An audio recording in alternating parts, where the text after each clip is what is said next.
Good evening, my name is Father Rayappa. I'm going to talk about Rephaim and Nephilim. These are the words found in the Hebrew Bible. Nephilim is the sons and daughters of seraphim, fathers, and human mothers, Homo sapiens mothers. Nephilim is a combination of divine and human parents. But the Rephaim, who are they? The Hebrew word Rephaim has two distinct meanings. First, in poetic literature, it refers to departed spirits whose dwelling place was Sheol. It is a figurative description of the dead, similar to our concept of a ghost. The second meaning of Rephaim is a mighty people with tall stature who lived in Canaan. The word doesn't seem to be ethnocentric like Jew or Egyptian, but is more of a descriptive term. The Hebrew word Rephaim is used in two distinct significations. The first, Rephaim, is used to comprehend all the gigantic races of Canaanites, of whom there were several families. There were Rephaim beyond Jordan, at Ashtaroth Karnaim in the time of Abraham. Genesis 14:5, we read about it. Also some in the time of Moses. Og, the king of Bashan, was of the Rephaim. In the time of Joshua, some of their descendants dwelt in the land of Canaan. Joshua chapter 12 verse 4 and chapter 17 and 15, and we hear of them in David's time in the city of Gath. First Chronicles, that is chapter 20 verse 4 to 6. The giant Goliath, we all are familiar with him, one who fought with David. And Goliath and others were the remains of the Rephaim, or of the kindred family of Anakim. Their magnitude and strength are often spoken of in scriptures. They appear to have excelled in violence and crime, and hence are monuments of divine justice. The second meaning of Rephaim, the shades of spirits of the departed, dwelling in Sheol or Hades, generally rendered in our version, the dead things in Job chapter 26:5 and Psalms 88 verse 10, Proverbs chapter 2 verse 18 and 21st chapter verse 16. The valley of the Rephaim or giants was famous in Joshua's time, Joshua chapter 15, 17, 18, and in the time of David, who here defeated the Philistines, that is 2 Samuel chapter 5 verse 18. It was a broad and fertile valley, Isaiah 17:5, beginning near the valley of ENOCH, extending several miles southwest from Jerusalem, when it contracted to a narrow passage leading off towards the Mediterranean. It was in Judah, but near the border of Benjamin.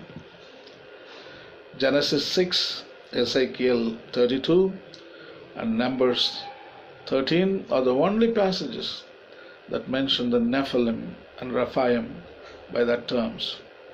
So where do the names Rephaim and the dead ones originate? The first thing to recognize is that these are not two separate titles, but rather a name.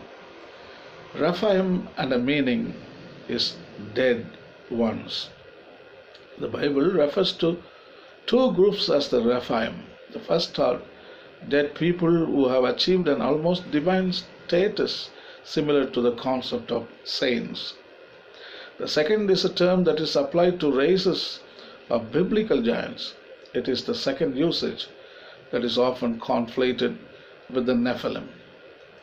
The Rephaim appear in Deuteronomy chapter 2 verse 11, chapter 3:11, and 2 Samuel chapter 21 verse 19, and Joshua chapter 11 verse 22. They almost always take the form of one member of the Rephaim.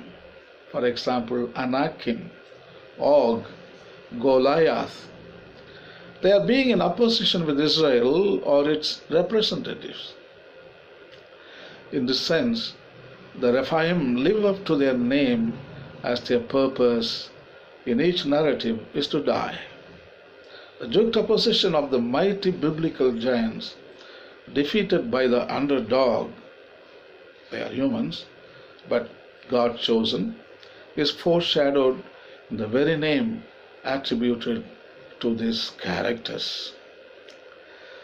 The book of Enoch talks about Nephilim, and chapter 4 of the book of Enoch gives us a window to understand who Nephilim is, consequently also who Rephaim is.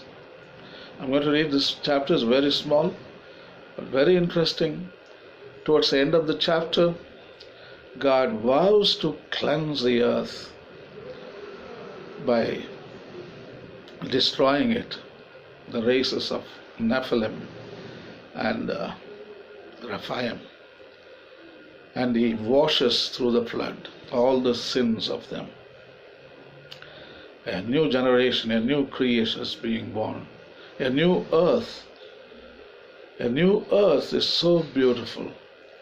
The book of Enoch describes about the new earth so beautifully, and I think you will enjoy reading it.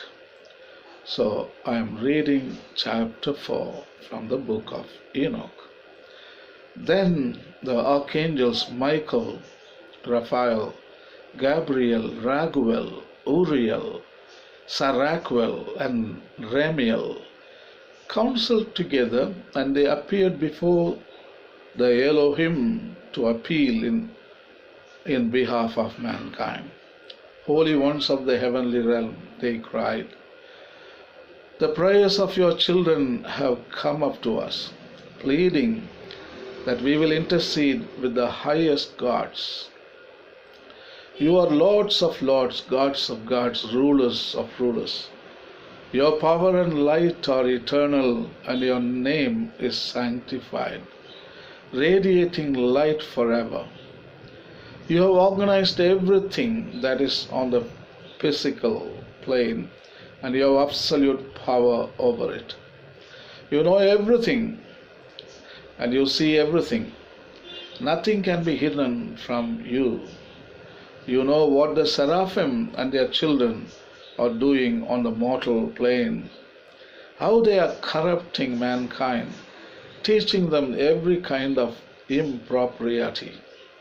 Those who love truth, those who are oppressed, are praying to us constantly for relief.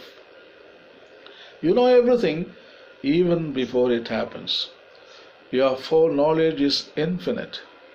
You know that both those who are alive and those who have died are praying for the power of the seraphim and their children to be destroyed. Yet you have given us no instructions. What should we do to end this detestable situation?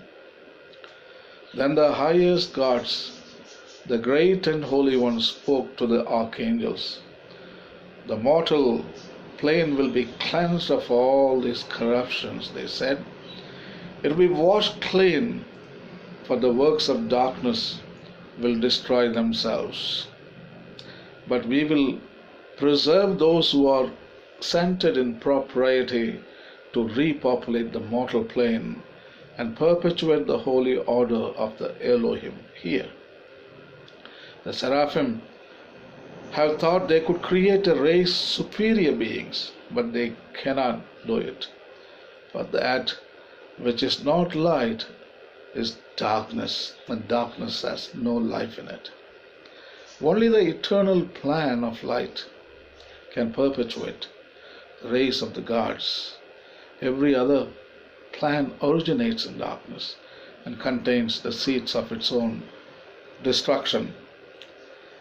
These seraphim, Samyaza and his companions, have become sons of perdition. They are now gods of darkness. They will be banished to worlds of darkness until they cease to exist. Everything which is not light will have an end. Every oppressor will perish from the mortal plane. Every improper thing will destroy itself, but the saints will live forever. Their posterity will never end. They will live on the new earth. Verse 4 from the chapter 4 book of Enoch describes how the new earth is going to be created. Beautiful writing. The verse 4 reads as follows: all that time no one will despoil Mother Earth.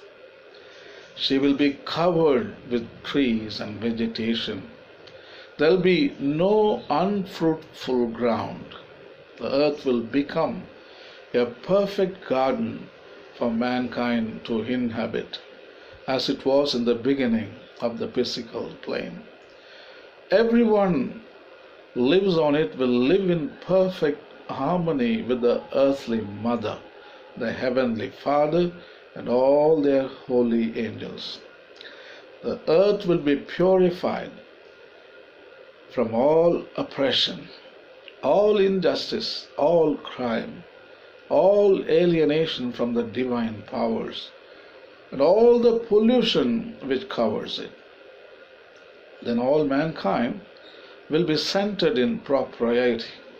All nations will be at peace. The earth will be cleansed from all corruption, every crime, all punishment, and all suffering.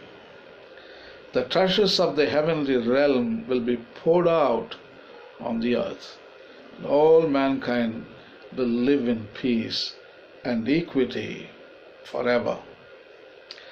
Then the Archangel Remiel asked the highest gods, when will these things happen? As soon as mankind are prepared to receive them, was the reply.